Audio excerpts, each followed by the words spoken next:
नमस्कार, मी तनया मांडवकर सेलिब्रिटी प्रोमोटर्समध्ये तुमच्या सगळ्यांचं स्वागत करते. नुकतंच लाल बांगडी हे गाणं आपल्या सगळ्यांच्या भेटीस आलं आहे आणि त्यातील काही गोड कलाकार आणि अप्रतिम त्याचे गायक आज आपल्यासोबत आहेत. चला त्यांच्याशी गप्पा मारूया. सगळ्यात पहिले कसे आहात सगळे? मस्त. आणि तू कशी आहेस? मस्त मस्त एकदम. विनोद भाऊ, मी तुमच्याकडे येईन पहिलं. लाल बांगडी हे गाणं कसं काय म्हणजे थॉट प्रोसेसमध्ये आलं, किंवा भरपूर तुमची गाजलेली अहिराणी गाणी आहेत, खानदेशी गाणी आहेत, तिथं आम्ही नेहमीच ऐकतो, पण लाल बांगडी यात वेगळं काय असं आम्हाला घेऊन येतं तुम्ही? जवळ आमना प्लॅन होय ना का बा उत्कर्ष सरसले लिसन गाणं करणे. हां. तर सगळ्यात पहिले ताईंनी मला सांग, भाऊ गाणं थोडं चांगलं लागेल बरं का. कसं भाऊ मना भाऊनं नाव गैर मोठं नाव शे मराठी लेवलमा, आणि तू आयराणी गाणं मा बोलाई राहणार त्यामुळे मना भाऊ मना शब्दले मान दिसन उन्हात, पण हाही गाणं पण चांगलंच दे बरं का. असं काही पण नको लिखू. म्हटलं ताई टेन्शन नका लिहू. मग मी समीर सरसले सांगा, मग ज्या मला गुरुवर्य समीर सर त्यासनी लिखत आहे गाणं लाल बांगडी. मग तवे ते गाणं प्रॉपर होईन ना लाल बांगडी. त्यासनी आणि भैयासाहेब मोरे यासनी दोन्हीसनी लिखत होतं ते गाणं. मग मी ताईले ऐकाडं, मग ताईले बी आवडणं, मग ताईंनी दादांतीसले शेअर कर, सरसले बी आवडणं, मग गैर भारी वाटणं का सरसले गाणं आवडणं म्हणजे मनासाठी भाग्यानेच गोष्ट होती. कारण की सर येणार होतात खानदेशी गाणं आणि आनंद होता त्या गोष्टींना, म्हणून मग ते गाणं तवे तयार होईन. अरे वा दादा, तुमच्याकडे येईन मी. पहिल्यांदा गाण्यात कोणतं तरी तुम्ही स्वतः ॲक्ट करताय, सो तो काही एक्सपिरियन्स कसा होता आहे, त्यात तेही अहिराणी गाणं, सो त्याबद्दल काय सांगा? खरं तर गाणं किंवा भाषा ही वेगवेगळी आहेच म्हणा, पण त्याचा भाव जो होता ना तो मला इतका निर्मळ वाटला. आणि साध्या सोप्या भाषेमध्ये ते गाणं आहे, आणि जेव्हा मला ते वर्ड टू वर्ड यांनी एक्सप्लेन केलं की काय करायचं आहे, आणि खूप मस्ती गमतीशीर गाणं आहे ते. तर मी म्हटलं अरे कसं काय होईल, काय कसं होतं. म्हणाले आपण करूया, असं असं गाणं आहे ते. आणि मग ही टीम, मला खरं तर आय एम सो लकी की इतकी छान मनाने छान एनर्जेटिक माणसं आहेत ही, आणि यांच्याबरोबर काम करण्याची संधी मिळाली.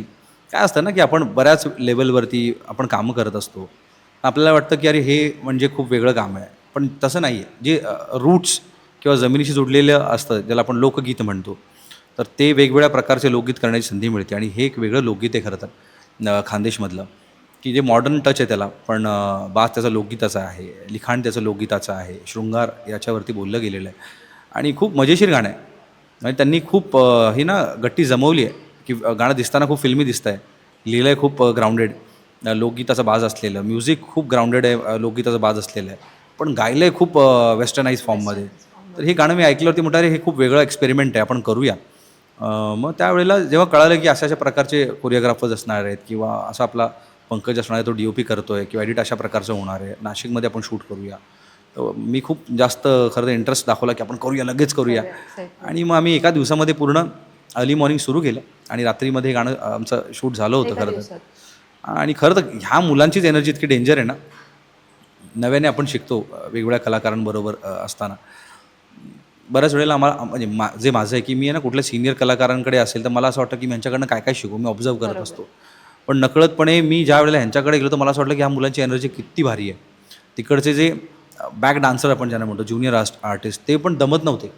इतकं कडक कडाक्याचं ऊन होतं, आणि तिथे फार आपण शूट करत असताना आपल्याकडे वॅनिटी असते किंवा बाकीच्या गोष्टी तामझाम असतो. तिथे काही नसताना त्या मुलांनी उन्हामध्ये इतकं पटापट shoot निपटवलं.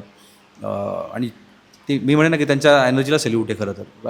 I feel so lucky की अशी गाणी भेटतात करायला. अरे वा, थँक्यू. शीतल, तुझ्याकडे येईन मी. तुझा एक्सपिरियन्स कसा होता या गाण्यासाठी? कारण तू बरेचशी या अगोदरसुद्धा खानदेशी गाणी तू बोललीस की तू शूट केलेली आहेत, सो हा एक्सपिरियन्स कसा होता जेव्हा हे गाणं शूट झालं? हा एक्सपिरियन्स खूप चांगला होता. जसे मी आधी खानदेशी गाणी केली आहेत, त्यावेळी छोटा कॅमेरा असायचा आणि फक्त मनात आलं आहे चला गाणं बनवा. तेव्हा तर रेकॉर्डिंग स्टुडिओज पण नसायचे. लाईव्ह रेकॉर्ड करून आम्ही डायरेक्ट ते शूट करायचो, आणि मग त्याची एक CD बनायची आणि ती मार्केटमध्ये डिस्ट्रीब्यूट व्हायची.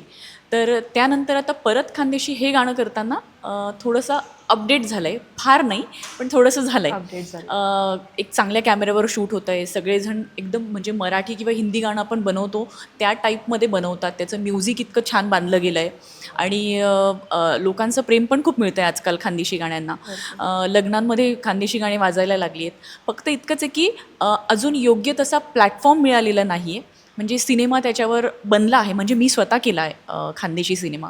बोल नावाचा सिनेमा केला होता. त्यामध्ये सुरेश वाडकर, साधना सरगम, वैशाली ताई सगळ्यांनी गाणी पण गायली होती. पण तरीही त्या पिक्चरला ते स्थान मिळालं नाही जे मिळायला हवं होतं. तर इतकं कोणी नोटीस करत नव्हतं आजपर्यंत खानदेशी भाषेला किंवा गाण्याला. पण आता आपण म्हणाल ते स्मिता पाटील पण खानदेशच्याच होत्या. तर म्हणजे ह्या गोष्टी ना अशा पुढे आल्या नाही की किती छान छान गीत लिहिल्या गेले, किती किती ॲक्टर्स तिथून निघाले खानदेशामधून. तर मी बघितलं आजकाल बघते यूट्यूबला ऑलवेज ट्रेंड, इंस्टाग्राम ओपन केले की खानदेशी गाण्यांचा ट्रेंड असतो. पण मग ही गाणी कोण बनवतं आहे, कोणाची गाणी आहे, ॲक्टर कोण आहे, म्युझिक कोण बनवतं आहे, हे कोणापर्यंत पोहोचतच नाही. ते आत्ता कुठे पोचायला लागलं. सो मी खूप एक्सायटेड झाली की चला, जेव्हा मी काम करत होते तेव्हा हे सगळं नव्हतं, आता हे सगळं आहे, तर मला परत खानदेशी गाण्यात कामं करायची आहेत. सो मग ह्याच्याकडे हे गाणं आलं, म्हणजे समीर सरांनी लिहिलं, मला एकदा ऐकवलं विनोदनी की आपण हे गाणं करूया का, आणि स्पेशली ते मुलीच्या शृंगारावर होतं म्हणून मला खूप आवडलं. म्हटलं अरे वा, हे गाणं मीच करणार. आणि आजकाल मुलींच्या शृंगारांचे गाणे खूप चालतात, जसं आमचे टिकली बांगडी आहे, आणि आजकाल ट्रेंडला तेच सगळं चालू आहे. सो मला आवडलं. आम्ही प्लॅन केला की चला आपण हे गाणं चांगलं शूट करूया. तर सगळ्यांचीच मेहनत आहे. आम्ही टीमवर्क केला. आम्ही तासनतास फोनवरती बोलायचं की कोण कसे कपडे घालतील. म्हणजे इथे आमचं असं नाही की स्पेशल डिझायनर येणार आहे आणि तो मग कपडे डिझाईन करेल. आम्ही ह्यामध्ये सगळं आपलंच केलं आहे. हां, तरी पण मग ते सगळ्यांनी आपले आपले कॉस्ट्युम केले. फक्त जे डान्सर्स आहेत त्यांना पण आम्हीच ठरवलं की तुम्ही काय घालायचं, किती डान्सर्स वापरायचे, कोणत्या सेटवर करायचं. आणि एका दिवसात म्हणाल तर तुम्ही हे आम्हाला हा पण हे होतं की सनडाऊन व्हायच्या आधी पूर्ण करायचं आहे गाणं. आणि आम्ही इतकं उशिरा हे गाणं सुरू केलं आणि सनडाऊन व्हायच्या आधी पटापट केलं. No retakes. हां, नो रिटेक्स. आणि खूप छान शूट झालं गाणं. छान, खूप मस्त एक्सपिरियन्स होता. अरे वा. जसं की तू बोललीस आता की ते शृंगारावरती गाणं आहे, ते ह्याच्यात इव्हन पोस्टरमध्ये बघितलं गेलं की खूप असा छान शृंगार केला आहे. पण जेवढं आपण बघतोय की तो शृंगार जो आहे किंवा जे दागिने आहेत ते खूप असे जड आहेत, तर ते कसे म्हणजे पेलवलेस. लिटरली ते दागिने मला सुद्धा माहिती आहेत खूप जड असतात. हो, जड तर होते, पण मग तो त्रास इतका जाणवला नाही, कारण की गाण्याचं शूटिंग इतकं छान होत होतं, गाणं मस्त बनत होतं आणि तेवढ्या पॅशननी मी काम करत होते की नाही, मला छान दिसायचं आहे आणि हे गाणं खूप छान झालं पाहिजे.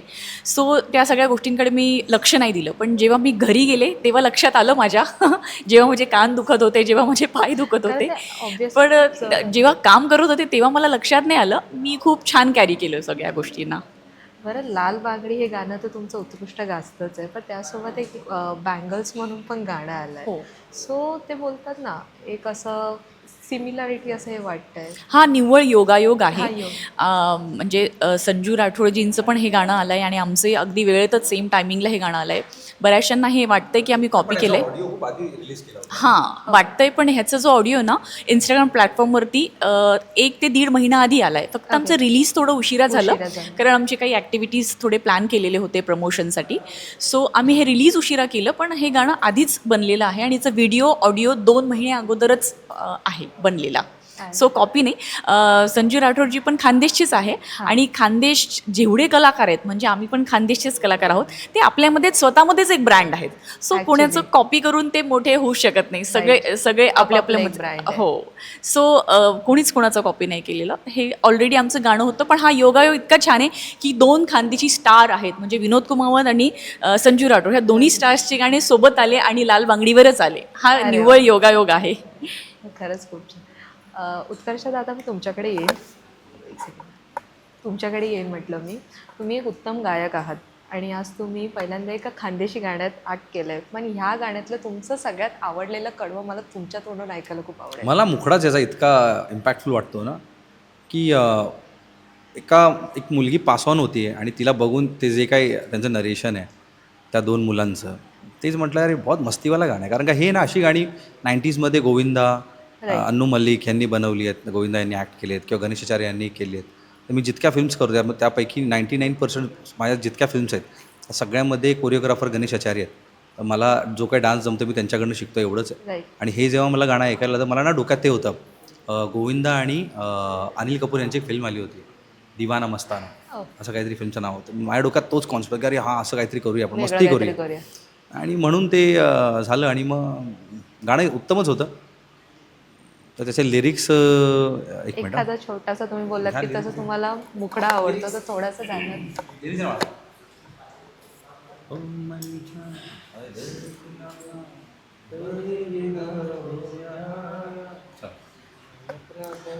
तर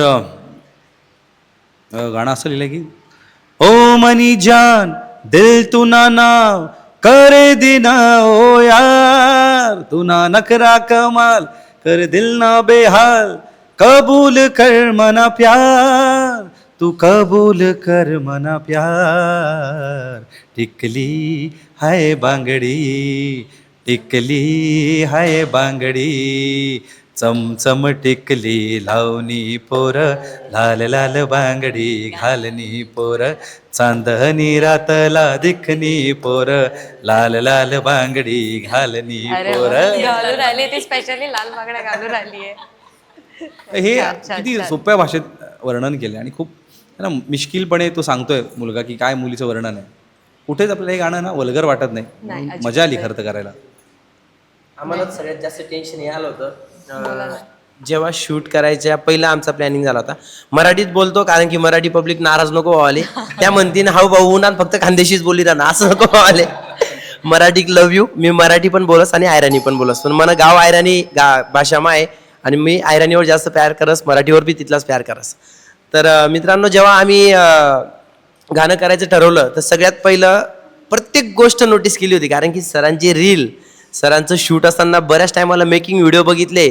ती व्हॅनिटीमधून उतरताना, त्याच्यानंतर नाश्ता करताना, त्याच्यानंतर मेकअप आर्टिस्ट स्पेशल असताना या गोष्टींची कुठेतरी भीती वाटत होती आम्हाला का सरांना काही गोष्टी कमी नाही पडल्या पाहिजे, ते नाराज नाही झाले पाहिजे. पण मग प्रत्येक गोष्टी मी शेअर करत होतो ताईला. ताई आपल्याला सरांना जेवणाची सोय कशी करायची, आपण तर खिचडी भात खाणार आहे कारण की आमच्या खानदेशमध्ये खिचडी भात फेमस आहे डायरेक्ट. त्याच्यामुळे खिचडी भात आपण मागवणार आहे मुलांना आणि सरांना काय मागायचं, तू टेन्शन नको घेऊ, इथं रेस्टॉरंट आहे तिथं आपण सरांना पाठवू गाडीवर. म्हटलं ठीक आहे चालेल, आमचं सगळं प्लॅनिंग. पण बघतो तर काय सर आले म्हणे नाही भाऊ मी हेच खासू, काही टेन्शन नाही. डायरेक्ट पोरांमध्येच बसले सर. म्हणजे आनंद वाटला त्या गोष्टीचा का जसं वातावरण आहे त्या वातावरण मध्ये सरांनी ऍक्सेप्ट करून घेतलं आणि सगळ्या गोष्टी रुळून आमच्या गेले ते ऍक्सेप्ट लगेच. करून ते गाणं शूट करून घेतलं. याच्यासाठी ना मला खरंच मोठा कलाकार एवढ्या छोट्या गोष्टी पण करू शकतो हे मला वाटलं नव्हतं. आणि जेव्हा सरांनी केल्यात ना ते एकदम म्हणजे प्रत्येक गोष्ट आम्ही अक्षरशः जारचं पाणी पिलं तिथं. मी बिस्लरी पण आणली होती पण सर म्हणे अरे बट राहू दे काही टेन्शन आण मला का चालतं सगळं. म्हणजे सगळं नॅचरल आणि गावठी विषय सरांजवळ. किती छान ना, किती भारी वाटलं. खूप खूप भारी वाटलं. खूप शूट करताना खरंच मजा आली. घाम पण येत होता पण मजा पण येते आणि आनंद तर शूटचा आनंद होतच होता पण सरांकडे पाहून जास्त एनर्जी येत होती अजून. अजून एनर्जी वाढत होती बाबा. 100% मस्त वाटलं खरंच. दादा मी तुम्हालाच विचारेन की एवढे तुम्ही अहिराणी किंवा खानदेशी गाणी केलात त्यातले मी सुद्धा ऐकलेले, पण एवढ्या गाण्यांमधून तुमचं आवडतं सगळ्यात गाणं कोणतं होतं? माझं सगळ्यात हिट गाणं आहे झुमकावाली पोर. मी तेच सांगणार होते, मग म्हटलं तुमचं आवडतं कोणतं आहे ते बघूया. आवडतं तसं माझं झिमझिम पाणी आहे. कारण की ते माझं गाणं आवडतं ते. हा आणि झुमकावाली पोर गाणं सगळ्यात व्हायरल आहे माझं. हो, पण आणि त्यातलं एखादं जर छोटंसं कडवं आज आमच्या प्रेक्षकांसाठी झालं तर झुमकावाली पोर म्हणलं का झिमझिम पाण्यामधलं. तुम्हाला जे आवडेल ते. नाही याच्याकडनं झिमझिम पाणीच तू गाऊन घे कारण त्याची स्टोरी फार सुंदर आहे. झिमझिम पाणी गाणे जेव्हा यांनी शूट केलं त्या गाण्यातली जी हिरोईन आहे खऱ्या अर्थाने त्यांनी तिच्याशीच लग्न केलं. त्या गाण्यातच त्यांचं मग प्रेम होऊनच झालंय. जाऊ दे. मग ते एखाद्या रोमॅन्टिक गाण्यात गाणं आहे होऊनच जाऊ आणि दे. त्या गाण्यातच त्यांचं दोघांचं प्रेम झालं आणि त्या दोघांनी लग्नही अरे केलं. वा, मग एखादं कडवं सो तरी डेडिकेट होऊनच टू जाऊ दे. आरती. सर मी अजून पण पाण्यातच आहे.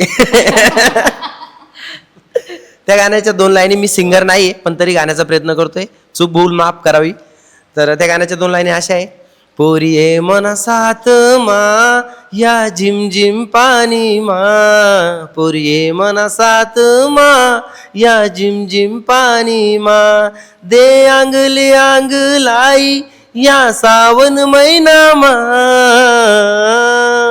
पोरिये मन सात मा या झिमझिम पाणी मा. हे गाणं माझ्या भावाने गायले भैयासाहेब मोरे आणि त्यांनीच लिहिलं पण आहे. म्हणजे तुमच्या तोंडून पण एक छान वाटलं आहे. Thank you thank you. Thank you so much. खरंच खूप छान वाटलं तुमच्याशी आज गप्पा मारून आणि पुन्हा पुन्हा आपण भेटू. ऑल द बेस्ट तुमच्या नवीन सॉंग. थँक्यू.